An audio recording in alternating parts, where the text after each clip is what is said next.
I think we all start in a place that requires a lot of learning. We make a lot of mistakes, and many of you don't see where us, the ones that are doing the thing that you wish you could do, started. And this is all about training. It's about a training mindset, it's about training mistakes, and many things that I see clients make when they first come to me and things that we work through, as well as many mistakes that I made. But most of all, big holdups that stop you from getting where you want to be physique wise, strength wise, feeling confident wise, feeling proud wise, and just feeling like you're not heading in a continually forward direction. It's like up, down. You don't have a clear path forward. And without that clear path forward, it's really hard to keep the motivation. And many of us have even been taught to earn our bodies, to suffer our way to this lean body. And many of us have been brought up in the Jane Fonda and the burn your calories, burn your energy. The more you can do, the better. Breaking ourselves down while now we're expecting ourselves to build. So it's like we're trying to build something with old rules. It's kind of like using fatless rules for building. Only it's leaving you exhausted and frustrated and then confused because you're putting in all of this work without really seeing the results for it. And I've worked with hundreds of women that have been stuck in the same trap, thinking more is better. And it takes a while to undo that mindset. I get it because I was there. If I didn't feel like I smashed myself into oblivion, if my muscles weren't sore as hell, if I didn't do enough reps or drop sets or enough work on a particular muscle group, my thought was, oh my God, I'm going to lose progress.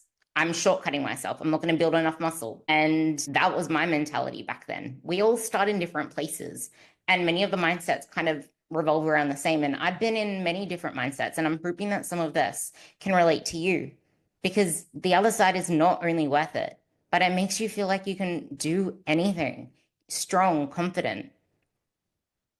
I thought more was better all the time. Sometimes 2 a days, pushing my body to the limit. The more I do, the more food I can earn, the more carbs I can eat. But I was always sore, exhausted, and burnt the hell out. It felt like I was getting results, but honestly, well, I thought I was. I really, really thought I was. But when I looked back on it, I was. I really was. Like, honestly, I was.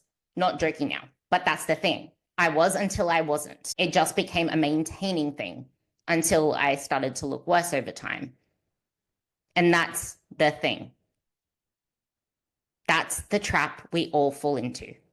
I started off on the right foot before I got caught into this trap, before my body wasn't able to adapt, before it wasn't able to come back better or stronger or more enhanced.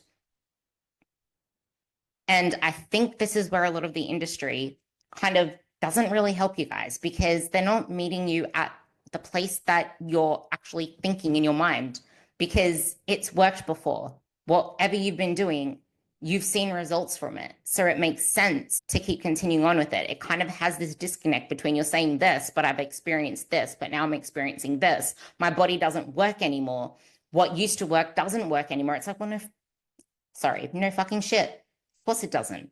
Everything works until it doesn't. And that is the whole purpose of the industry, keeping you in the cycle of giving them money, buying their programs, subscribing to this, subscribing to that, because everything is going to feel like it works. So you're going to want to keep going back. But until when? Until when? And I'm going to kind of allude to this a couple of times through the podcast because this is what I want to break down. People don't talk about this part. It doesn't make sense to you. Luckily, I started with a plan based on exercise sports science because I studied that in uni. And despite all of that, I still fell into this because it's addicting to see progress. This is why there is nothing wrong with you, and I want to meet you where you're at. I had an amazing call with an amazing, amazing lady who thought that my age was a barrier between me and her because how could it make sense? And that's the thing. It's like, I'm not telling you X, Y, Z. I'm asking you XYZ because your experience is different from mine. It's not as simple as just eating more food, doing the things. If it was that easy, you'd be doing it. There are things that hold us back from, let's just say our psychology has a mind of its own. Anyway, back to it. I was lucky because IG is good enough. IG wasn't big back then. I did 16-week training plans, slightly tweaking rep ranges between the 8 to 12-week mark. Sometimes I did 24-week programs, sometimes tweaking them around the 12-week mark, but everything was pretty much the same. That is how I started. And sometimes I would do a program and then continue that on for a while. Back in the day that those sort of PDF things that you can print out came around, I did get a coach early on as well, and that was a tremendous benefit.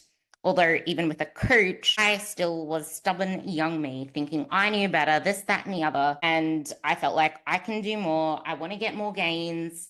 So I would add more sets, more drop sets. I'd fuck up my warm-ups, which is going to come through here in the mistakes that people make. I'm going to cover, I don't know how many mistakes there are, but if I can get through them all in this podcast, I will, but I'll probably end up splitting it up in two because I do want to go into extensive detail to see if I can help you in any way. And if you share it with someone who could benefit from this, it would mean the world to me because these things do take quite a while to put together. And I'm really hoping that it starts to paint a new narrative. And the fact that I've started this off with, I hear you. It's worked before. Things have worked before. And one huge part of that I didn't touch on, which is really important to think about, the way that we see ourselves isn't reality, but how we feel creates a massive flow-on effect. So there can be particular things that make us feel really damn good. Maybe it's just simply the fact that we feel in control of everything that we're doing, or that we're finally showing up for ourselves, doing what we said we're going to do. And I know I've touched on this in old podcasts where memories aren't real. The way that we remember things isn't reality.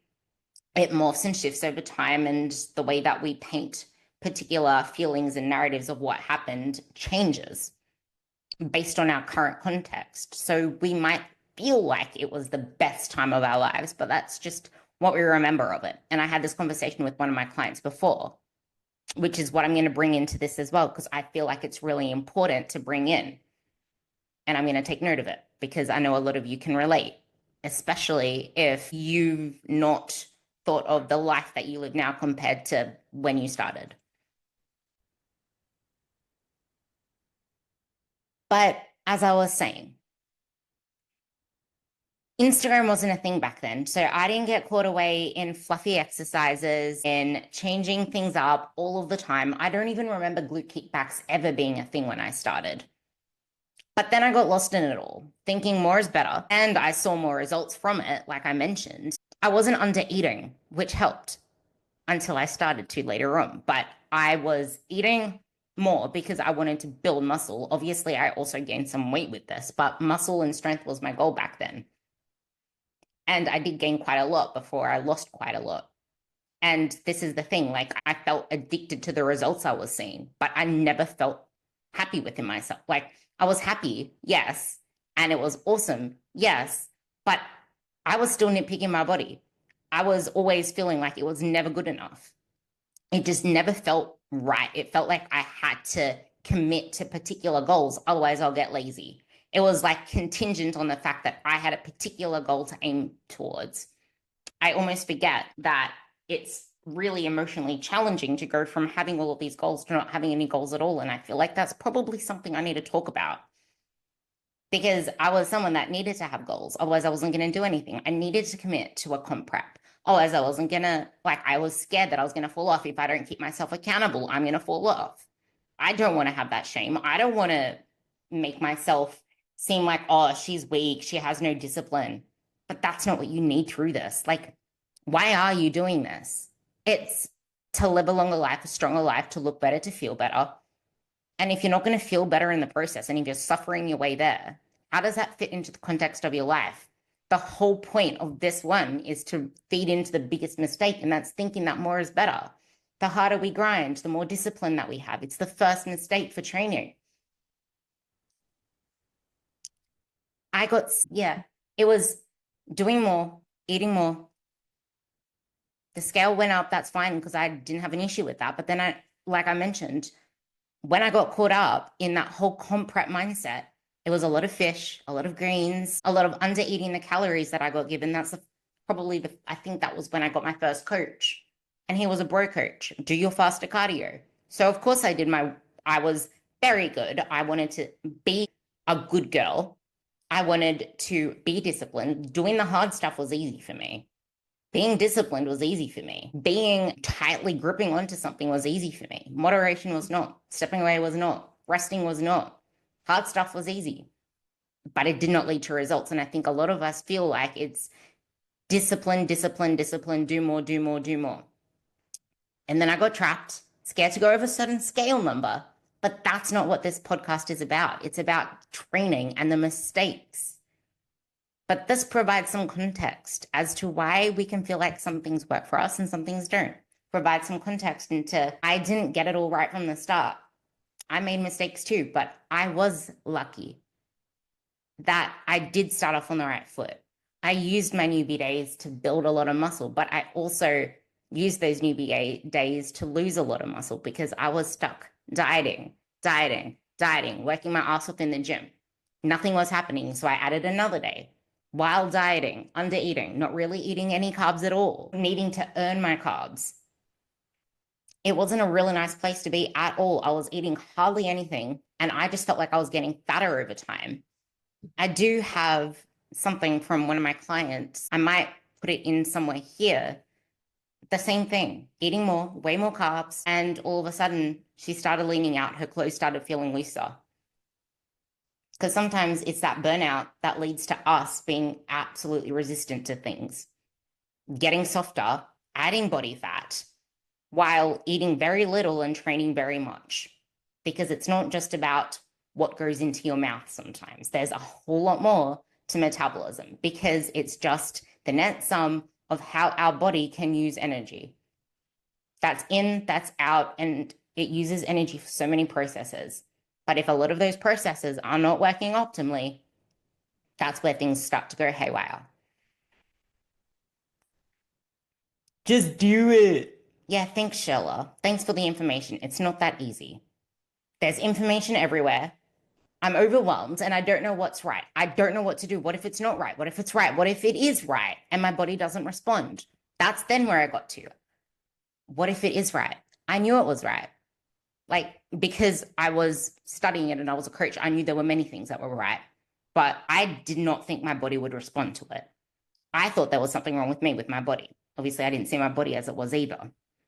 Maybe I fucked up. I'm too old now. I ruined my hormones. I'm not 20 anymore. But this, but that, like, come on. This is why coaching is so, so valuable. It's not that you're incapable. Your body isn't broken or dysfunctional. It's that you are an expert just in your own profession. And you have one set of eyes that are glued to your head. You don't see things from other perspectives. You don't see things from outside the box, and you probably don't even know you're in a box because that's all you know, kind of like the fish swimming in the water. You don't know what's outside of that, and that's okay. You don't know what you don't know, and I didn't either. And you also have a second full-time job, and that's living your life. It's not just your career. You have a life to live with relationships, showing up for it the best that you can. Your home life. Outsource your future health, your strength, your longevity to a coach who's the expert in that. Also, unshameable plug, if you want to sign up for coaching, I always have special spaces for podcast listeners.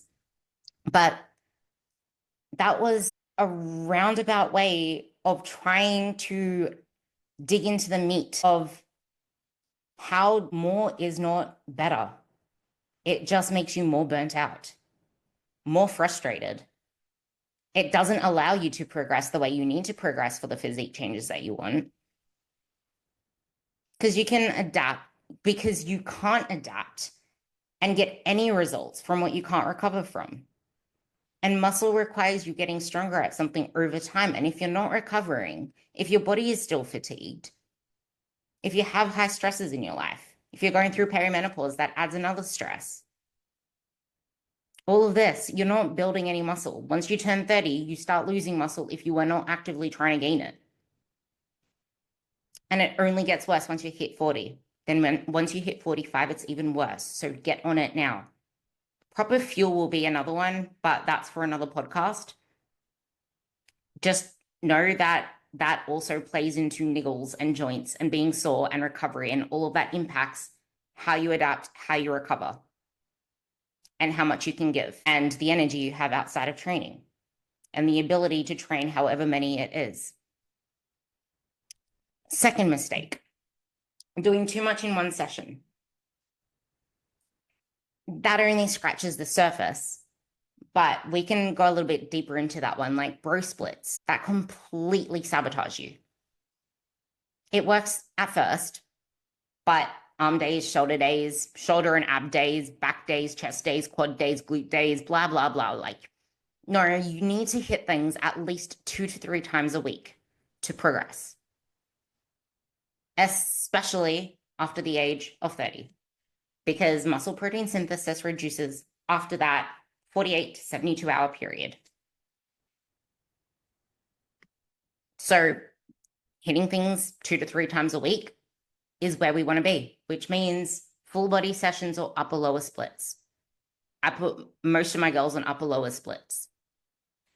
Sometimes the more advanced they get, I prefer putting them onto full body because it is very taxing to do really heavy friggin' legs in a whole session. Can you do it? Yes. Does it reduce its impact if you can't give the same amount to exercise 4 or exercise 5?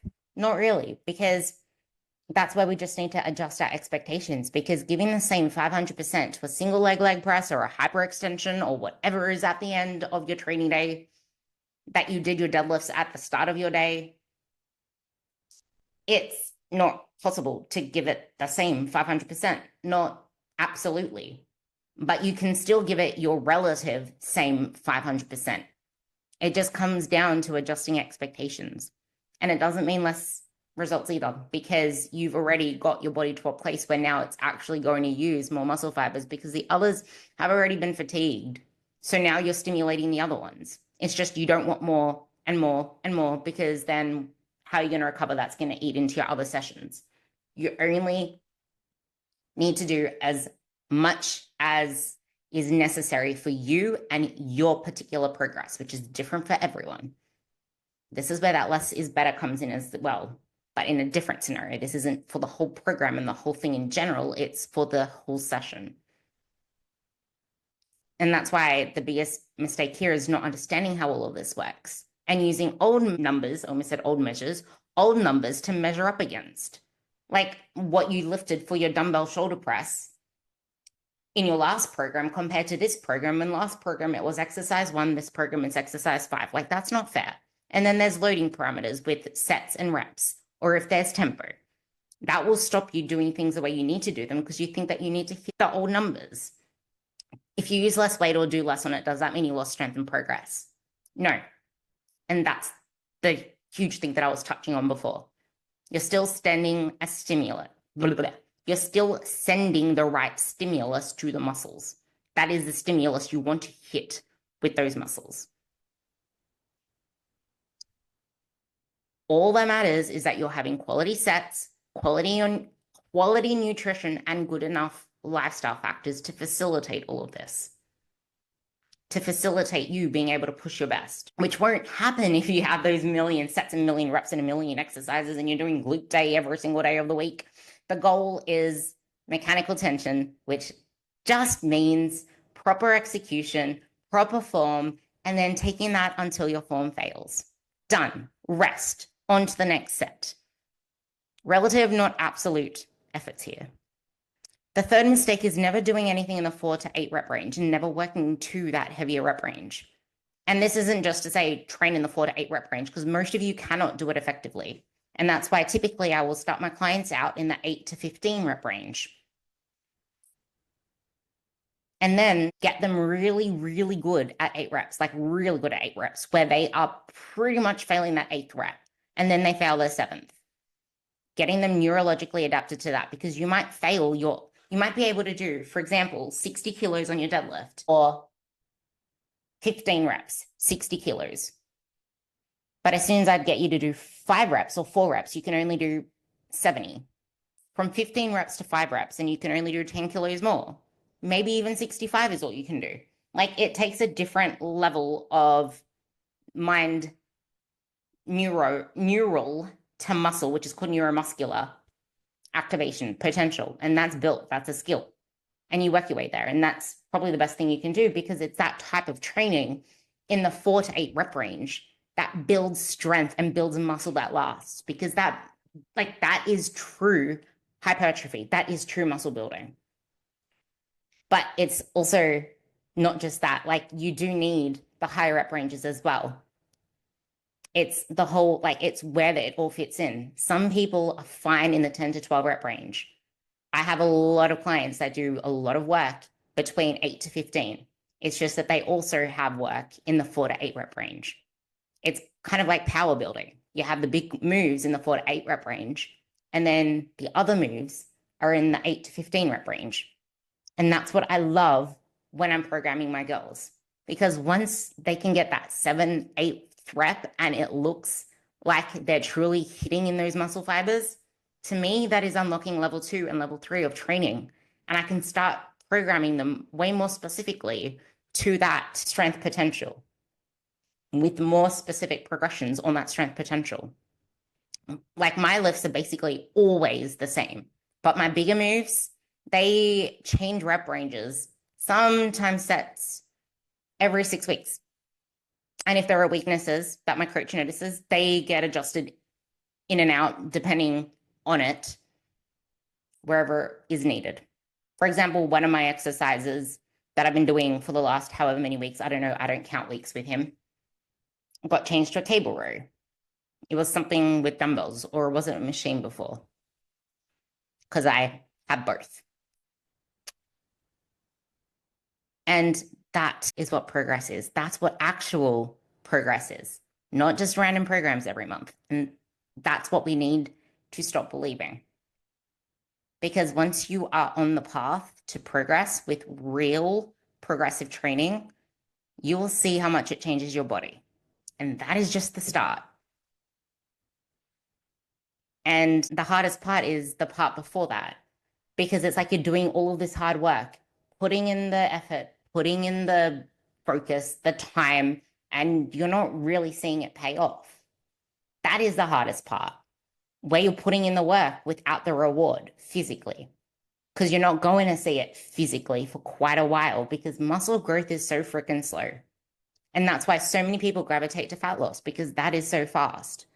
But you're just going to be holding off all the potential that you have if you cannot sit in that delayed gratification. And I think a lot of people are scared to do that, because in their minds, their body can't lose fat. They don't believe they can. So they don't trust themselves to go in this direction for long enough, because in the past they failed.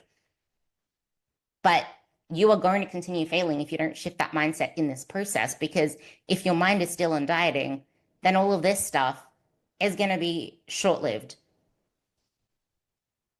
I'm going to pick on some usual 4 myths for the 4th mistake, because I think the knee over toes thing is debunked, but you should be pushing them over. Like, it's really important to push them over. There's the 4 myths on only doing 90 degrees on a leg press, or on split squats or whatever else it is for maximum glute recruitment. It's like, no, that isn't maximum glute recruitment. Maximum glute recruitment is getting your knees over your toes and your butt all the way down.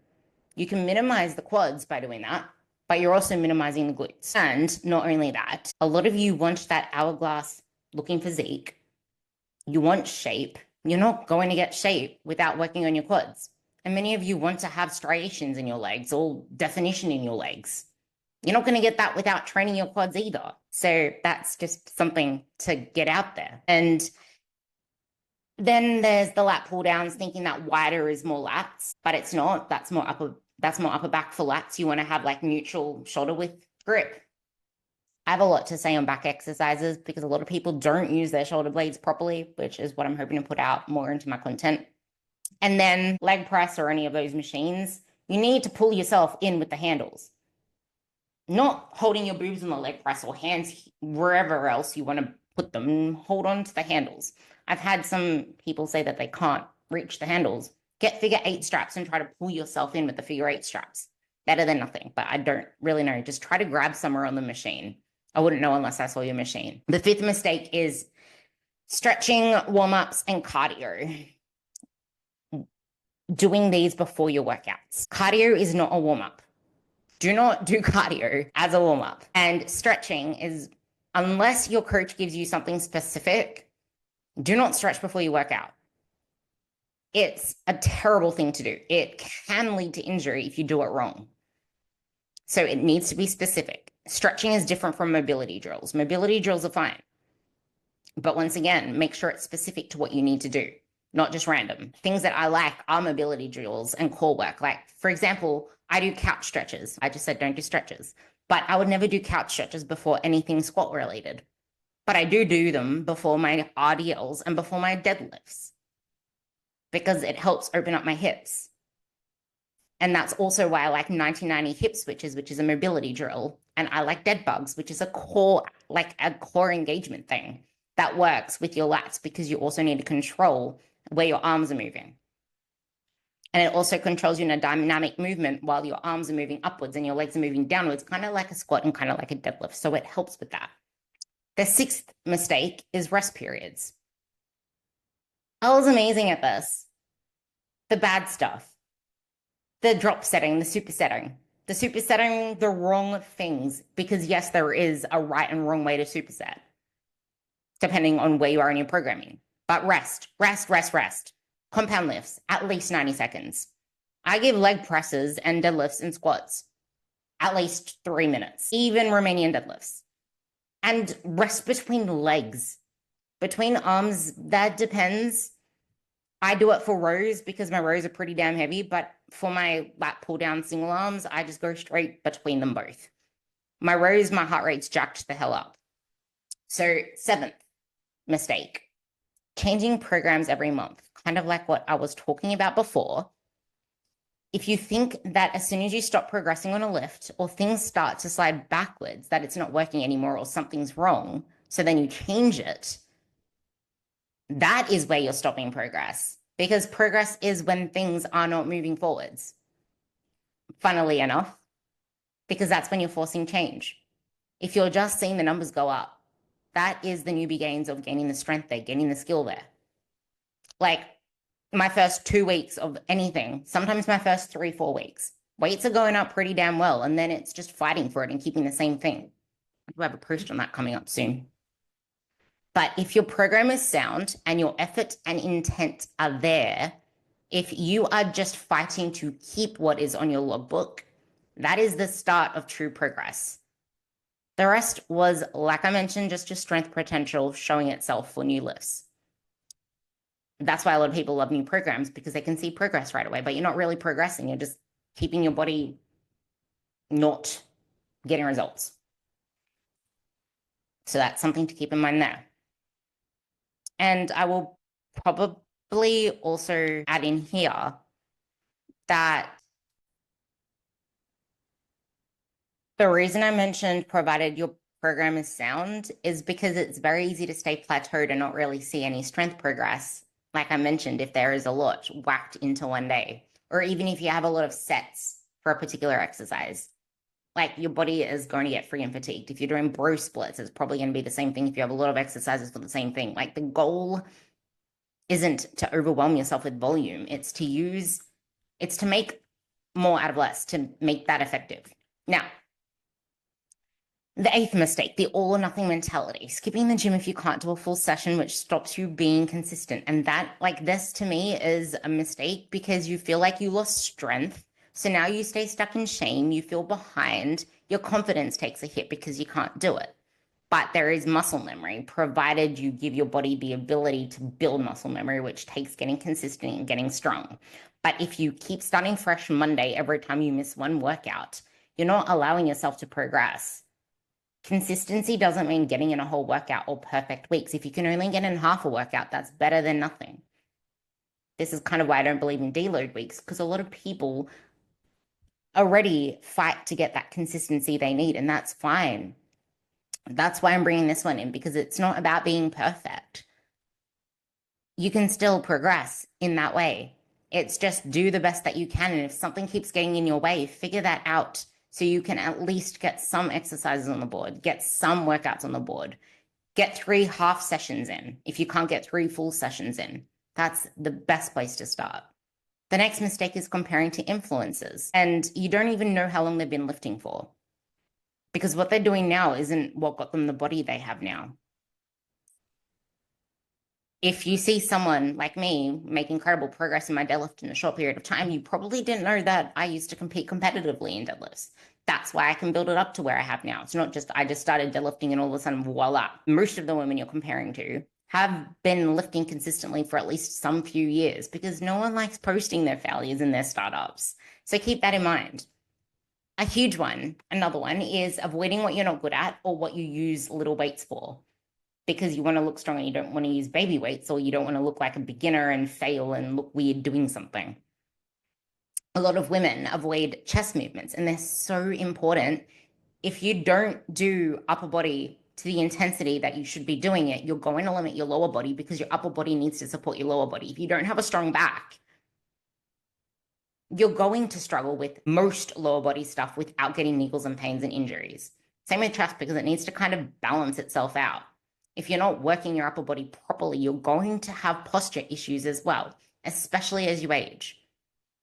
And don't skip your single leg work. That is so important, especially if you have back issues or you can't get your glutes to work, quote unquote work. They're always working. But a lot of the time it's missing out on the single leg work that plateaus a lot of leg exercises, because you have an imbalance with your legs. You can't even get your balance right.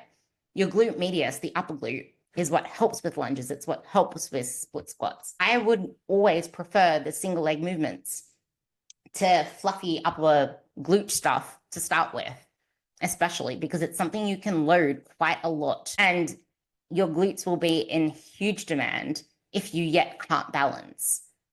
And if you can't balance, then that will be another training mistake, because I've seen client coaches try to get their clients to balance and things. I'm like, not coaches, like trainers in the gym. It's like, why are you trying to get a balance in a split squat? Just give her a freaking thing to hold on to. If you can't balance yet, use something to hold on to. Work to improve your balance. So that's something there. And I've already talked about random workouts and changing your programs all the time, but just in general, choosing novelty with random workouts without a plan, without understanding what actually builds muscle, because it's not just smashing your muscles into oblivion that does it and being sore, because that doesn't grow muscle. It's having structure. The biggest one here regarding this is stop overthinking equipment and perfect routines. If there's something that's busy, this is where we need to adapt. Something that's similar. And it goes back to that all or nothing mentality. The goal is to do the best that you can for that session, because there is no perfect time or perfect way of doing things if it can't be done consistently in an adaptive way. If you can't adapt when life goes pear-shaped, then that's something to keep in mind. And I would probably end this on not getting expert support because of everything that I said above. Not only does it reduce decision fatigue, but it's there objectively, because a lot of our issues stem from not seeing what we don't see, or jumping from one thing to another, or not giving our very best, or not staying accountable to something, or not realizing what is holding us back. Film yourself, get feedback, have proper progressions in place. I'm a coach myself. I've always had a coach. I feel I do not like not having a coach. I like someone doing it for me. And a lot of people feel like that if they need help, or if they admit that they're struggling with something, that they're just coming up with excuses, that something is wrong with them, that they should be able to do it already. You've been lifting for years. You should be able to do it. You've been focusing on XYZ for years. You should be able to have your shit together. You failed because you need to ask for help. It's like, no, the best people ask for help. The people that fail are the ones that continue to try things the same way that they know doesn't work. So keep that one in mind. So you stop second guessing yourself. If you're spending more time second guessing yourself than seeing results, it's not that you don't have what it takes. It's just that you don't have someone in your corner who gives a shit about your progress like you do. Listen to that part again. It's not about that you don't have what it takes or that your body doesn't work a particular way. Having someone in your corner who gives a shit about your progress, who cares, that is what gets results. I want to end this off with, you don't need to earn your rest days. You need to use them effectively. That's why I like to call them recovery days. Use your rest days to make your working days more effective. And use them to plan your nutrition as well, because that is important to support your training. It's not about training hard, but training smart. Smart training is always hard, but hard training isn't always smart. It's not about being sore and feeling stuck.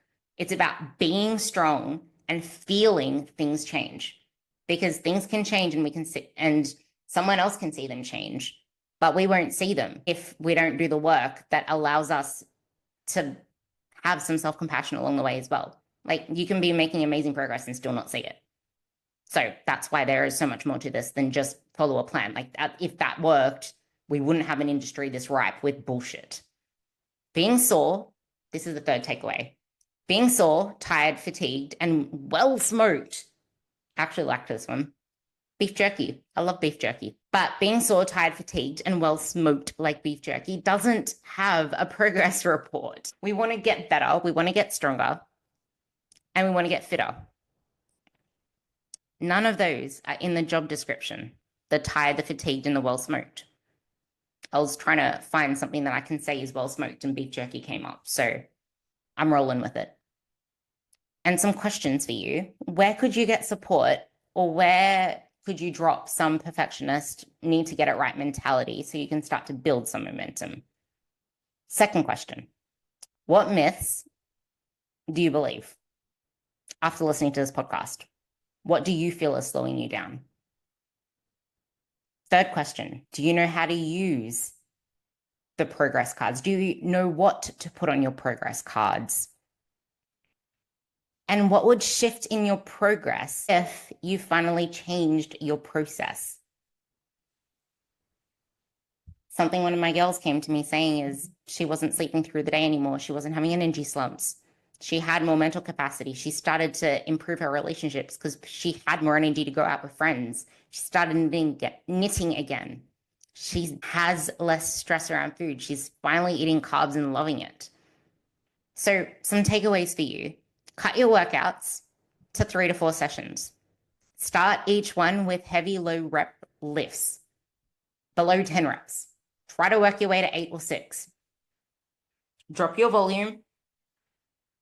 Focus on intensity. Focus on form. Film your lifts. Rest more between your sets. If you don't have a coach, I hope these action steps helped. And if there's anything else that you need from me, if there's anything else that, just anything, reach out to me on Instagram. I will respond to every single one of you, because you podcasting crew you hold a special place in my heart. And if there's anything else you want me to talk about, let me know. And I hope you try out some of these. Let me know, and I'll talk to you on the next podcast.